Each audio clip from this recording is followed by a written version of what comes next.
E aí, meu povo, vamos lá. Hoje a gente vai dar continuidade ao nosso estudo sobre população mundial. E hoje a gente vai entender um tema muito importante que é transição demográfica. O que é transição demográfica? A palavra transição significa mudança. Demográfica tem a ver com população. Então, na verdade, transição demográfica é um modelo que foi aí criado nas primeiras décadas do século XX, por volta de 1910, 1920. E esse modelo, ele explica os variados ritmos de crescimento da população nas diferentes regiões da Terra. Então, segundo esse modelo, os países eles apresentam quatro fases de crescimento populacional. E essas fases ligadas ao processo de industrialização e urbanização, que é o crescimento das cidades. Então, a gente vai compreender melhor isso através de um gráfico, que aí a gente aproveita também para entender um pouco da interpretação de gráficos na geografia, tá bom? Então, vamos lá.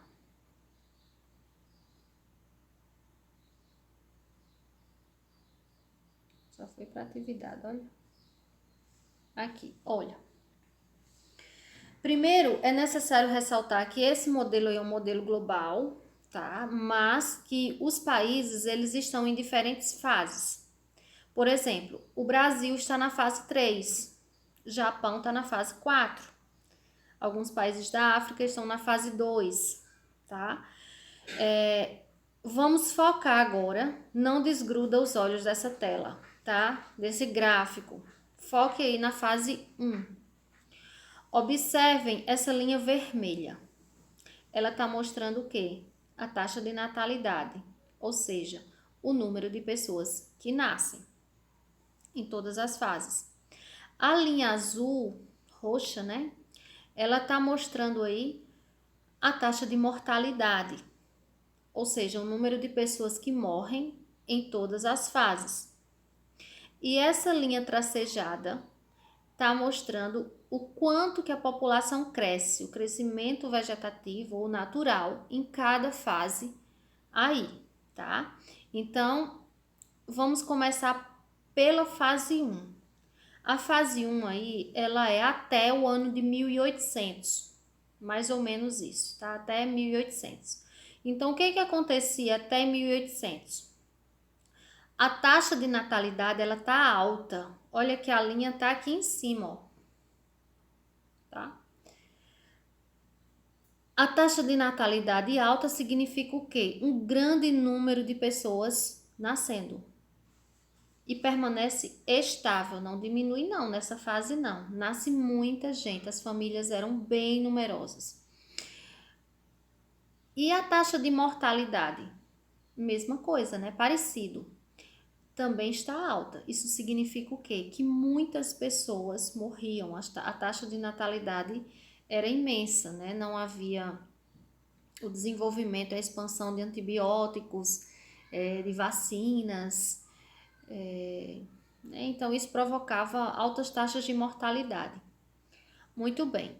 Só que olha o crescimento vegetativo na fase 1. Se mantém equilibrado. Ou seja, porque a população não crescia e nem diminuía. Né? Por quê? Não diminuía porque nascia muita gente e não aumentava porque morria muita gente. Então, como nasciam muitas pessoas e morriam muitas pessoas, havia um equilíbrio, uma estabilização da população. Ela nem crescia nem diminuía, estava equilibrada, tá ok?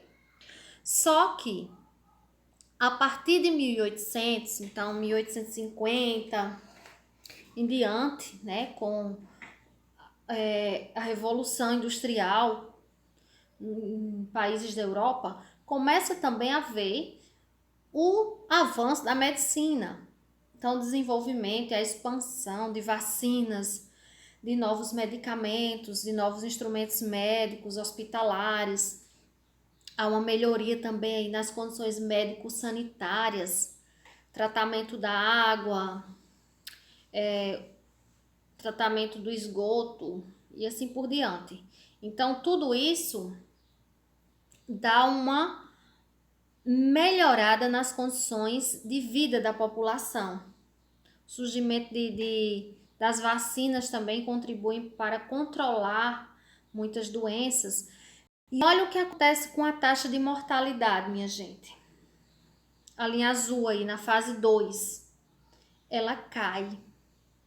Ou seja, o número de mortes diminui de forma absurda, muito grande. Só que olha a natalidade, olha a linha vermelha na fase 2, continua alta. Então, continua nascendo muita gente e diminui o número de mortes. Qual é o resultado? Olha a linha tracejada. Crescimento da população mundial, a linha sobe, olha. Muito simples de entender, né? Se continua nascendo muita gente e diminui o número de mortes, então é óbvio que a população cresce. É um período aí que se chama de explosão demográfica, uma explosão de pessoas no mundo, tá? Mas aí, vamos para a fase 3. Com o passar do tempo, olhem a taxa de mortalidade, a linha azul. A mortalidade continua caindo, tá? Então, os avanços na medicina, as melhorias médico-sanitárias continuam avançando, se expandindo. Isso contribui para a diminuição no número de mortes. E aí, nessa fase 3, a linha vermelha, que mostra a taxa de natalidade, ela também começa a cair. Isso significa o quê? Que o número de nascimentos diminuiu. A taxa de fecundidade, o número de filhos por mulher, diminui. Né? E aí tem vários motivos para isso, né? Entrada da mulher no mercado de trabalho, principalmente nas cidades, uma expansão aí da educação, do conhecimento, métodos contraceptivos que começam a se expandir pelo mundo. Enfim, todas as mudanças aí relacionadas ao crescimento das cidades e à industrialização. E aí, a população nessa terceira fase, ela continua crescendo.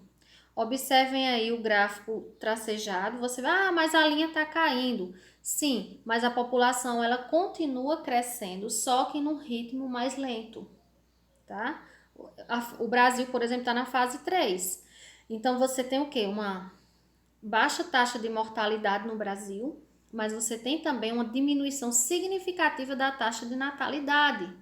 Então, o número de filhos por mulher caiu bastante se comparado à década de 60, por exemplo. Então, continua crescendo, só que num ritmo mais lento. E, por fim, a fase 4. A fase 4 é aí quando a transição ela se completa, tá? O que acontece na fase 4? Tanto a taxa de natalidade cai, como a de mortalidade, e elas ficam aproximadas. Então, o número de pessoas que nascem é quase o número de pessoas que morrem. Isso faz com que a população não cresça e também não diminua. Fique como na fase 1. Só que na fase 1 era o quê? Por que a população estava equilibrada aí? Nascia muita gente e morria muita gente. Na fase 4, tá morrendo pouca gente, né? Se comparado aos outros anos. Mas também tá nascendo poucas pessoas. Então, isso aí dá um equilíbrio, dá uma estabilizada no crescimento populacional. Então, de acordo com esse modelo aí, a população ela vai estabilizar-se, ou seja, ela vai parar de crescer mais ou menos no ano de 2100 e vai ficar estabilizar-se numa população de mais ou menos 11 bilhões de habitantes, tá? Essa é a previsão, isso é um modelo, tá, gente?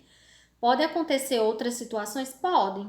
Que situações podem acontecer? Olha, a primeira situação que pode ocorrer é o número de filhos por mulher, a taxa de fecundidade cair em todo o mundo, como está acontecendo na Europa.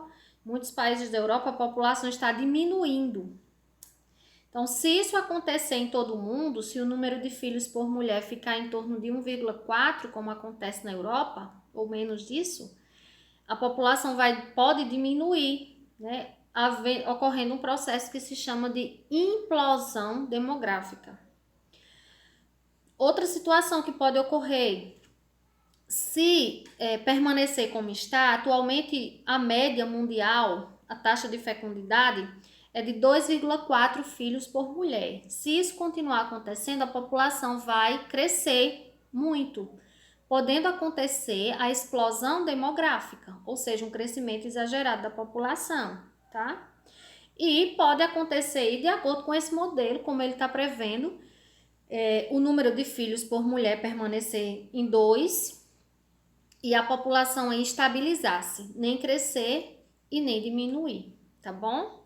Então, espero que vocês tenham entendido. Sim, só lembrando que, eu vou repetir mais uma vez, esse modelo aí não se aplica a todos os países do mundo de forma igualitária, como eu falei, olha, Brasil está na fase 3, muitos países da África estão na fase 2, porque a população está crescendo muito ainda no continente africano. A taxa de fecundidade em alguns países lá é de 6 filhos por mulher, tá?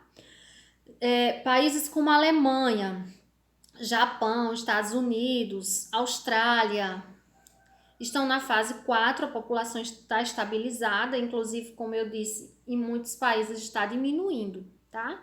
Então, assim, há uma variedade muito grande aí nessas fases, tá bom? Caso vocês tenham dúvida, revejam o vídeo mais uma vez, que a repetição, ela muitas vezes leva também ao aprendizado, tá bom? Tem uma atividade aqui, olha, para vocês desenvolverem mais ainda a reflexão sobre esse conteúdo, tá bom? Um abraço e bons estudos!